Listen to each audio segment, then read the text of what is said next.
ये जो है अलग ही टाइप के कुछ लोग होते हैं जो कि हर एक की मदद आगे बढ़कर करते हैं। हर किसी का जो दिल है इतना बड़ा नहीं होता।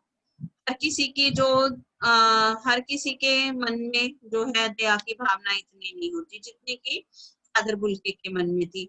हम आप ऐसे लोग हैं जो सिर्फ अपने बारे में ही सोचते हैं, लेकिन जब हम दूसरों के बारे में, दूसरों की बात आती है तो हमारा मन है जो वो थोड़ा सा क्या हो जाता है, सब कुछ आ जाता है। तो हमारी सोच है जो वो छोटी हो जाती है। हमारी सोच इतनी बड़ी नहीं है कि हम आगे बढ़ करके दूसरों की मदद करें, अपना फायदा ना सोचे बल्कि दूसरों का फायदा सोचे, ये सोचते हैं हम लोग, हमारे जैसे लोग। लेकिन ये जो कुछ आत्माएं, कुछ मतलब ऐसे व्यक्ति तो होते हैं जिनका मन हमेशा क्या होता है, दूसरों के लिए मदद के लिए आगे बढ़ता है, और ऐसा भाव उनके चेहरे पर साफ दिखाई देता है, और उनके मन में दूसरों के लिए हमेशा आशीर्वाद होता है, उनकी आंखों में दूसरों के लिए हमेशा प्यार चमकता है। तो ऐसे लोग कौन होते हैं? महान आत्माएं होती हैं, साधु संत होते हैं, या जो हम कहते हैं ऋषि मुनि, या जो गुरु जिनको हम बोलते हैं, जिनको हम कहते हैं कि ये हमारे गुरु हैं। तो ये इसका अर्थ ये होता है कि उन गुरुओं में, जिन गुरुओं को हम मानते हैं, उनमें कोई ना कोई चीज ऐसी होती है जो कि उनके अंदर कोई ना कोई ऐसी चीज होती है जो कि उनको उनको एक बड़ी जो है पहचान देती है। वो क्यों देती है? क्योंकि उनका व्यवहार है वो बाकियों से कुछ अलग होता है, उनका मन बड़ा होता है, दिल बड़ा होता है, दूसरों के लिए अच्छा सोचते हैं। तो ये चीजें हमें समझने में थोड़ी सी मुश्किल आती है, ऐसी चीजें हम जो है नहीं समझ सकते। कुछ कुछ के अंदर ये चीज होती है। ऐसे ही उन लोगों में से थे फादर बुल्के। तो फादर बुल्के हैं, उनके मन में प्रेम है दूसरों के लिए, जो है हमेशा आशीष है उनके मन में, तो उनके लिए प्यार जो हमेशा तैरता था।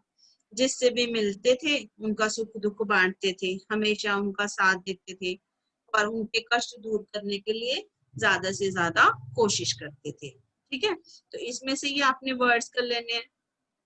करुणा, ठीक है, करुणा, प्रतिमूर्ति, ये शब्द। उसके बाद है स्पष्ट, स्पष्ट में आधा स आधा श, ठीक है। शुभा आशीष, क्या होता है इसका अर्थ? शुभा आशीष, शुभ लिख के फिर आशीषों से भर देते थे। वात्सल्य, असीम, असीम होता है बहुत ज्यादा, वात्सल्य होता है प्यार। एक माता का पुत्र के लिए जो प्यार होता है उसको वात्सल्य कहते हैं, ठीक है, या एक बड़ों का छोटों के लिए प्यार, उसे वात्सल्य कहते हैं। फिर है सुख दुख में हमेशा छोटियों की मात्रा होती है, ठीक है। और उसके बाद है कष्ट, यथाशक्ति, यथाशक्ति और प्रयास, ठीक है। ये वर्ड्स आपने लिख लेने हैं। नेक्स्ट करते हैं हम। फादर बुल्कन ने सन्यासी की परंपरागत छवि से अलग एक नई छवि प्रस्तुत की। आपने सुना है, जब हम शब्द सुनते हैं सन्यासी तो हमें लगता है बड़ी बड़ी जटाएं होंगी और गेरुए रंग के उसने वस्त्र पहने होंगे, हाथ में कमंडल होगा, गले में माला होगी। हमेशा हम सोचते हैं सन्यासी ऐसा ही होगा। जो हमारे मन में एक छवि है साधु संत और सन्यासियों की, ये छवि हमारे मन में है। लेकिन जो फादर बुल्के हैं उनकी छवि, छवि मतलब उनकी जो पिक्चर है वो परंपरागत, परंपरागत जो हम हमेशा सोच है, हमारी पुरानी सोच है, चली आ रही है, वैसी छवि से उनकी पिक्चर है जो बिल्कुल अलग है। वो कैसे? सन्यासी की परंपरागत छवि ऐसी है कि वह घर संसार से विरक्त होकर भगवान के भजन में लगा रहता है। क्या करता है वो? घर संसार छोड़ देता है और भगवान के भजन में लगा रहता है, ठीक है। और उसे संसारिक वस्तुओं व लोगों के प्रति कोई अनुराग नहीं होता। संसार की जितनी भी वस्तुएं हैं, जैसे मैंने आपको समझाया था, संसारिक मोह माया क्या होता है? अपना घर परिवार, बच्चे, माता पिता, भाई बंधु, ये सब क्या है? ये सब होती है जो संसारिक मोह माया है। सन्यासी की छवि क्या होती है कि वो घर छोड़ करके भगवान के भजन में लगा रहता है और अपने जंगलों में जाकर रहता है। उसे संसारिक वस्तुओं के प्रति, लोगों के प्रति कोई अनुराग, अनुराग क्या होता है? प्रेम नहीं होता, कोई अनुराग नहीं होता। वह समाज से अलग अपने में तल्लीन रहता है, मतलब वो समाज को छोड़ देता है और अपने आप में मगन रहता है, ईश्वर के साथ अपनी जो है ध्यान लगा कर रखता है अपना। मैं अपने तथा अन्य लोगों के सुख दुख से पूर्णतः विरक्त रहता है। विरक्त रहता है मतलब उसको कोई परवाह नहीं होती, उसके अपनों को सुख हो रहा है, दुख हो रहा है, वो दुखी है, उनको खाना मिल रहा है, नहीं मिल रहा, तो वो विरक्त रहता है, उनसे अलग रहता है, छोड़ देता है उनको। परंतु सन्यासी जीवन के परंपरागत गुणों से अलग फादर बुल्के की भूमिका रही है। जो फादर बुल्के हैं वो वैसे सन्यासी नहीं थे जो घर बार छोड़कर रहते थे। जैसे इन्होंने सन्यास ग्रहण करने के पश्चात अपना अध्ययन जारी रखा। इन्होंने सन्यास भी ले लिया, ठीक है, अपने माता पिता भाई बहन सबको जो है त्यागा भी नहीं और अपना अध्ययन अपनी पढ़ाई भी जारी रखी, अपना काम भी जारी रखा। मतलब दुनिया में रहे लेकिन सन्यासी बनकर दुनिया के काम भी किए और ईश्वर को भी याद किया। कुछ दिनों तक ये कॉलेज में भी पढ़ाते रहे तथा अन्य सामाजिक कार्यक्रमों में भी भाग लेते रहे। धर्माचार की परवाह किए बिना अन्य धर्म वालों के उत्सवों संस्कारों में भी गए, बड़े बुजुर्गों की भांति शामिल होते थे। इसलिए फादर बुल्के जो है उनकी छवि है जो परंपरागत सन्यासियों से अलग है। वो संसार में भी रहते थे, संसार के काम भी करते थे और संसार के अलावा जो सन्यासी की भूमिका है वो भी निभाते थे। मतलब भगवान का नाम लेते, प्यार करते लोगों से, उनके साथ प्यार से रहते थे, ठीक है। तो इसलिए जो फादर बुल्के हैं वो जो सन्यासी भी हैं और एक सामाजिक संसारिक काम भी करते हैं, ठीक है। अब इसमें से आपने स्पेलिंग देख लेनी है, परंपरागत, ठीक है, छवि, फिर है विरक्त, विरक्त होता है अलग होकर रहना, संसार को त्याग कर रहना, विरक्त। संसारिक क्या होता है, संसारिक, संसार होता है वैसे इसमें मात्रा लग जाती है, संसारिक बन जाता है। फिर है वस्तुओं, उसके बाद है अनुराग प्रति, फिर है तल्लीन, एक आधा ल और एक पूरा ल, फिर है अन्य लोगों, सुख दुख, पूर्णतया, पूर्णतया क्या होता है पूरी तरह से। विरक्त, विरक्त मैंने बताया आपको, छोड़ करके अलग रहना, विरक्त रहना। तल्लीन होता है मगन रहना। फिर उसके बाद है परंतु, फिर गुणों, क्या है आगे, गुणों। फादर बुल्के लिखना आना चाहिए सबको, बुल्के। और इन्होंने संन्यास ग्रहण, ग्रहण, ग्रह, ग के पैर में र, ग्रहण, अध्ययन, अ ध य न, ठीक है, दो आएंगे इसमें, य ध आता आएगा, अध्ययन। कॉलेज, कॉलेज ऊपर मात्रा आएगी, कॉलेज। फिर उसके बाद है सामाजिक, समाज से क्या बनता है, सामाजिक। कार्यक्रमों, कार्य लिख के फिर क्रम, कार्यक्रमों। धर्माचार, ये जो बच्चे इस तरह से काम करेंगे उनके जो है पूरे मार्क्स आएंगे, ठीक है। और जो सिर्फ याद करके सोचते हैं कि आधा अधूरा कर याद कर लेंगे, चलो लिख देंगे, तो वो नहीं हो पाएगा पूरा। फिर है बुजुर्गों, बुजुर्गों की भांति, भांति, ठीक है। तो ये क्वेश्चन शामिल, शामिल कैसे लिखते हैं, श टू वाला, मी ल, शामिल। इनको अंडरलाइन करके साथ साथ आपने करते रहना, ठीक है। नेक्स्ट क्वेश्चन करते हैं हम। अगला क्वेश्चन है कि आशय स्पष्ट कीजिए। आशय स्पष्ट कीजिए का अर्थ क्या है, कि इसका मतलब बताइए क्या है, क्या आशय है, कवि क्या लेखक क्या कहना चाहते हैं। नम आंखों को बिना स्याही फैलाना है, इसका क्या अर्थ है। जब फादर बुल्के की मृत्यु हुई थी तो उनके परिचित, यस यस स्टूडेंट्स, हाँ जी,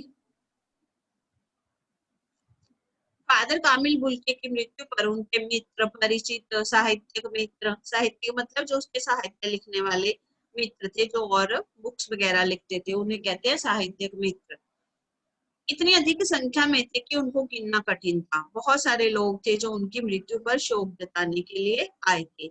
इसलिए रोने वाले के बारे में लिखता है, स्याही खर्च करने जैसा, मतलब वहां पर रोने वालों की कमी नहीं है। इंक अगर गिर जाती है, स्याही अगर गिर जाती है तो उसको इकट्ठा करना मुश्किल होता है, वो आगे आगे फैल जाती है।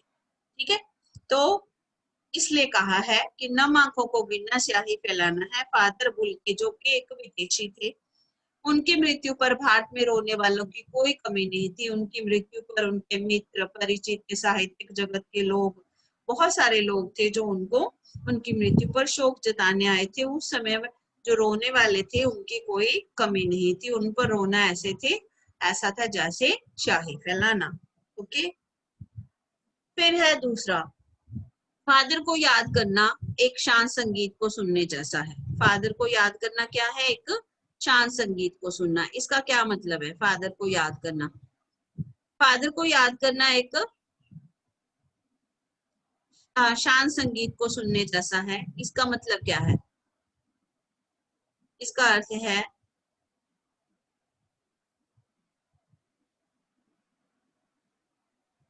हाँ जी, इसका अर्थ है कि फादर को याद करना एक शांत संगीत सुनने जैसा है। जब हम फादर कामिल बुल्की को याद करते हैं, उनका पूरा नाम क्या है? फादर कामिल बुल्के।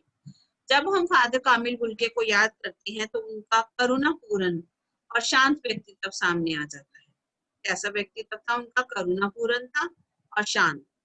फादर को याद करने से दुख होता है, और यह दुख एक संगीत उदास शांत संगीत जैसा है। कमरे की लाइटें बंद कर लो, ठीक है, हल्की सी रोशनी लगाओ और फिर अपना मनपसंद म्यूजिक सुनो। देखो कैसी मन को शांति मिलती है। मतलब अजीब अजीब अजीब क्या, बहुत अच्छी फीलिंग आती है। अपना मनपसंद संगीत सुनो, ठीक है, लाइट कम करके, तो उसमें तुम्हें कैसा लगेगा? जैसे तुम्हारे मन को शांति मिल रही है। तो उनको, फादर बुल्के को सुनना एक उदास शांत संगीत को सुनने जैसा था। जैसे कि एक शांत संगीत हमारे हृदय पर एक अमिट छाप छोड़ जाता है। मतलब वो संगीत जो हमें पसंद भी है और फिर हमारे ऊपर वो एक जो है उसकी याद बनी रहती है। और उनके ना रहने से मन उदासी से भर जाता है। जब वो नहीं थे तो उनका जो लेखक है वो कहता कि मन जो है वो उदासी से भर गया था।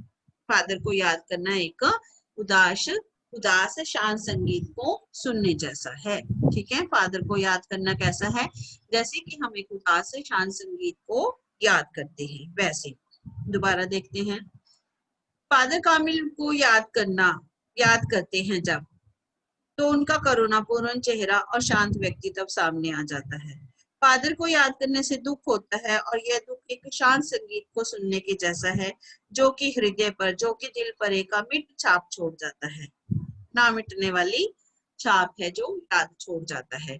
उनके ना रहने से मन उदासी से भर जाता है। उनके ना रहने से क्या होता है? मन है जो उदासी से भर जाता है। ठीक है, मतलब उनको याद करके शांति मिलती है। ठीक है, चलिए नेक्स्ट क्वेश्चन करते हैं इसका। रचना अभिव्यक्ति का, आपके विचार से भारत बुल्के ने भारत आने का मन क्यों बनाया होगा? ज्यादातर क्या है, इंडियन है जो वही बाहर जाते हैं बाहर। ठीक है, अब बाहर बेल्जियम से कोई आकर भारत में रह रहा है, तो इसका क्या कारण था? जो फादर बुल्के थे वो रेमस चैपल में रहते थे बेल्जियम में, तो वो भारत आकर उन्होंने भारत आने का मन बनाया। क्यों? फादर कामिल बुल्केन के मन में हिंदी साहित्य, हिंदी भाषा की जानकारी प्राप्त करने की इच्छा थी। उनके मन में था कि मैं हिंदी के साहित्य को पढूं, इसकी जानकारी को पढूं। आपको पता है एक कॉलम आ रहा है आजकल अखबार में, अमर उजाला में, जिसमें कि हिंदी को प्रमोट किया जा रहा है। ठीक है, तो वो कॉलम में आप देखना, कई लोगों ने अपने विचार रखे हुए हैं इसके लिए। और आगे जो नेक्स्ट हमारा जो वो आ रहा है, जो हमारी शिक्षा नीति आ रही है अगली नेक्स्ट, उसमें क्या हो रहा है कि आप जो लैंग्वेज है उसको बहुत प्रमोट किया गया है। ठीक है, तो सारे सब्जेक्ट सारी लैंग्वेज में पढ़ाई जाएंगे, चाहे आप साइंस पढ़ रहे हो चाहे कुछ भी हो, सब आप सब बच्चों की चॉइस के ऊपर डाल दिया कि वो कौन सी लैंग्वेज में सब्जेक्ट को पढ़ना चाहते हैं। ठीक है, नेक्स्ट है कि फादर कामिल बुल्के के मन में हिंदी साहित्य, हिंदी भाषा की जानकारी प्राप्त करने की इच्छा थी। फादर के मन में शायद भारत के संतों, ऋषियों, आध्यात्मिक पुरुषों का भी आकर्षण रहा होगा। हमारे संत ऋषि जो अध्यात्म अध्यात्म मतलब जो परमात्मा से जुड़े हुए लोग हैं, उनके प्रति आकर्षण था। आप जब इधर जाओगे ना तिब्बत साइड, ऋषिकेश, हरिद्वार और ऋषिकेश साइड, तब आपको पता चलेगा कि भारत की संस्कृति क्या है और भारत के लोग कैसे हैं, उनके प्रति लोगों का, हमारी संस्कृति है जो पूरे विश्व में क्यों फैली हुई है। ठीक है, तो उनका आकर्षण रहा होगा, संतों, ऋषि और आध्यात्मिक पुरुषों का भी आकर्षण रहा होगा। साथ ही वे भारत और भारत की संस्कृति के प्रति भी आकर्षित थे, मतलब उसको उनको अच्छी लगती थी, इसलिए वो भारत आना चाहते थे। उनको भारत के संत, ऋषि, मुनि, आध्यात्मिक पुरुष, ठीक है, हिंदी भाषा, हिंदी साहित्य, इसकी जानकारी प्राप्त करना चाहते थे, ये सब उन्हें अच्छा लगता था, इसलिए वे भारत आना चाहते थे और उनको भारतीय संस्कृति बहुत प्यारी थी। ओके, तो इनके वर्ड्स हैं ये जो आपने अंडरलाइन कर देती हूँ मैं, इनको आपने लिखना है ये वाले, और भारतीय संस्कृति, ठीक है। फिर आकर्षित, क्या वर्ड है, आकर्षित, आकर्षित, इसलिए वे भारत आना चाहते थे। नेक्स्ट है, बहुत सुंदर है मेरी जन्मभूमि रेमस चैपल। इस पंक्ति में फादर बुल्की ने अपनी जन्मभूमि के प्रति कौन सी भावनाएं व्यक्त की है? अपनी जन्मभूमि के बारे में आप क्या सोचते हैं? अब आपको अब भारत में जन्म हुआ तो आप भी सोचते होंगे हमें अपनी जन्मभूमि बहुत प्यारी है, ठीक है, हमें तो है, आपको भी अच्छी लगती होगी जहां आपका जन्म हुआ, भारत में हुआ, कहाँ पे, हिमाचल में, कहाँ उत्तर प्रदेश में, पंजाब में, कहाँ हुआ, तो आपको भी अपनी जन्मभूमि बहुत प्यारी है। फादर बुल्के की जन्मभूमि रेमस चैपल है। कौन सी है? रेमस चैपल, बेल्जियम में है ये। फादर बुल्के के इस कथन से यह स्पष्ट है कि उन्हें अपनी जन्मभूमि से बहुत प्रेम था। वहां उनकी माँ, परिवार के अन्य लोग रहते थे। मनुष्य कहीं भी रहे, परंतु उनको अपनी जन्मभूमि हमेशा याद रहती है। और हमारी जन्मभूमि भी हमारे लिए अनमोल है। हमें अपनी जन्मभूमि की सभी वस्तुओं से प्रेम है, यही हमारा पालन पोषण हुआ, इसलिए हमें अपनी मातृभूमि पर गर्व है। हम चाहे जहां भी रहें, परंतु कोई ऐसा काम नहीं करेंगे जिससे कि हमारी जन्मभूमि को अपमानित होना पड़े। ठीक है, और एक ये निबंध लिखना भैया आपने, मेरा देश भारत, इसके ऊपर, ठीक है, मेरा देश भारत, इसके ऊपर 200 शब्दों का एक निबंध। हम 200 शब्दों का तो नहीं लिखेंगे क्योंकि आपको निबंध है नहीं, सिर्फ आपने इसके ऊपर एक अनुच्छेद लिखना है। अनुच्छेद होता है एक पैरा, ठीक है। तो मेरा देश का नाम क्या है? भारत है। भारत को हिंदुस्तान भी कहा जाता है। इसकी संस्कृति बहुत प्राचीन है। भारत की सभ्यता और संस्कृति दुनिया में विख्यात है। लगभग 1 अरब 21 करोड़ लोग जो हैं जनसंख्या है, अब तो चेंज होगी। यहाँ अनेक भाषाएं हैं, बोलियां हैं, संस्कृति इसकी बहुत बढ़िया है। यहाँ वेदों का लेखन हुआ, उपनिषदों का, वसुदेव कुटुंबकम, मतलब सारा जो देश है वो एक ही परिवार हमारे माना जाता है। ठीक है, तो भारतीय संस्कृति के कारण हमारा देश विश्व गुरु भी कहलाता है। सभी हमसे शिक्षा लेते हैं। ये ऋषि मुनियों की तपोभूमि है। सनातन संस्कृति के लिए हमारा देश विश्व जगत में प्रसिद्ध है। देखा ना, हमारे त्योहार बाहर वाले लोग भी मनाते हैं। यहाँ अनेक संत महात्माओं ने जन्म लिया। राम, कृष्ण, बुद्ध, महावीर, गांधी आदि हमारे आदर्श हैं। हिंदू, सिख, बौद्ध, जैन, मुस्लिम सभी धर्मों के लोग यहाँ एक समान दृष्टि से रहते हैं। धर्मनिरपेक्ष देश है। सबसे बड़ी बात क्या है? ये धर्मनिरपेक्ष है। गंगा, हिमालय यहाँ पर है, ठीक है, जो इसका पालन पोषण करती हैं। लोकतंत्र है यहाँ पर, और लोग अशिक्षा, गरीबी और इसका बेरोजगारी, इसका डटकर मुकाबला कर रहे हैं। और हम भारत को सब कुछ अपना सर्वस्व त्याग कर भारत को विश्व का सिरमौर, सबसे ऊंचाई पर ले जाएंगे। ठीक है, भारत निरंतर प्रगति करता जा रहा है और विश्व शक्ति के रूप में ये उभर कर सामने आ रहा है। ठीक है, तो इस तरह से आपने एक अनुच्छेद लिखना है इसके ऊपर। ये आपका होमवर्क है। आपका मित्र हडसन एंड्री ऑस्ट्रेलिया में रहता है। उसे एक बार गर्मी की छुट्टियों के दौरान भारत के पर्वतीय प्रदेशों के भ्रमण के लिए बुलाइए। अपने मित्र को बुलाना है जो कि ऑस्ट्रेलिया में रहता है, कि वो आकर के हमारे भारत में घूमे। उसके लिए आपने उसको पत्र लिखना है। पहले मैंने आपको बताया कि एड्रेस लिखना है अपना, ठीक है, सबसे पहले होता है अपना जहां आप रहते हो, फिर होता है सिटी, फिर होता है डेट, फिर होता है प्रिय मित्र, फिर होता है मधुर स्मृति या नमस्ते। या प्रेम भरे सप्रेम नमस्ते। मैं आशा करता हूँ कि तुम अपने परिवार के साथ आनंद से होगे। पिछले वर्ष जो है तुम्हारे साथ बिताए गए पल मुझे याद हैं, जब हम साथ थे। इस कारण में तुम्हें पत्र लिख रहा हूँ। मेरी इच्छा है कि इस बार गर्मी की छुट्टियों में तुम भारत आओ। कहाँ आओ? भारत आओ, हमारे साथ अपना समय बिताओ। मैं तुम्हें भारत के पर्वतीय प्रदेशों की यात्रा करवाना चाहता हूँ। तुम शीघ्र 1 माह की योजना बनाकर भारत आना। 1 माह मतलब 1 महीने के लिए। अपने माता पिता को मेरा प्रणाम कहना। पत्रोत्तर मतलब पत्र के उत्तर की प्रतीक्षा में। पत्रोत्तर क्या होता है? पत्र के उत्तर की प्रतीक्षा में तुम्हारा मित्र रितेश। ठीक है। एक क्वेश्चन नीचे दिया, इसका समुच्चय बोधक छांटिए। समुच्चय बोधक क्या होते हैं? जो दो वाक्यों को जोड़ते हैं। समुच्चय कनेक्टर्स कहते हो तुम जिसको। ये मैं आपको चैप्टर कराऊंगी एक पाद परिचय वाला, उसमें अगला चैप्टर पाद परिचय करेंगे हम, उसमें समुच्चय बोधक है। समुच्चय बोधक मैं आपको समझाऊंगी डिटेल में, जो दो वाक्यों को जोड़ते हैं। इसमें समुच्चय बोधक है तब भी जब इलाहाबाद में था और तब भी जब वे दिल्ली आते थे। और कनेक्टर है इसमें। माँ ने बचपन में ही घोषित कर दिया था कि लड़का हाथ से गया, घोषित कर दिया था। दोनों को के से जोड़ा हुआ है। वे रिश्ता बनाते थे तो इसमें क्या है? कनेक्टर उत्तर तो। फिर इसमें कनेक्टर कौन सा है? जो किसी गहरी तपस्या में जन्मती है, जो। और इसमें क्या है? पिता और भाइयों के लिए बहुत लगाव मन में नहीं था, लेकिन वो समृद्धि में अक्सर डूब जाते थे। यहाँ पर क्या है? कनेक्टर लेके। ठीक है। तो यहाँ इनको क्या बोलते हैं? समुच्चय बोधक, जिनको आप कनेक्टर्स कहते हैं। अब आपने एक कनेक्टर्स, एक ऐसे, एक लेटर, ये आपने लिखने हैं। बाकी के क्वेश्चन आंसर आपने लर्न करने हैं। ठीक है जी। चलिए, गुड आफ्टरनून।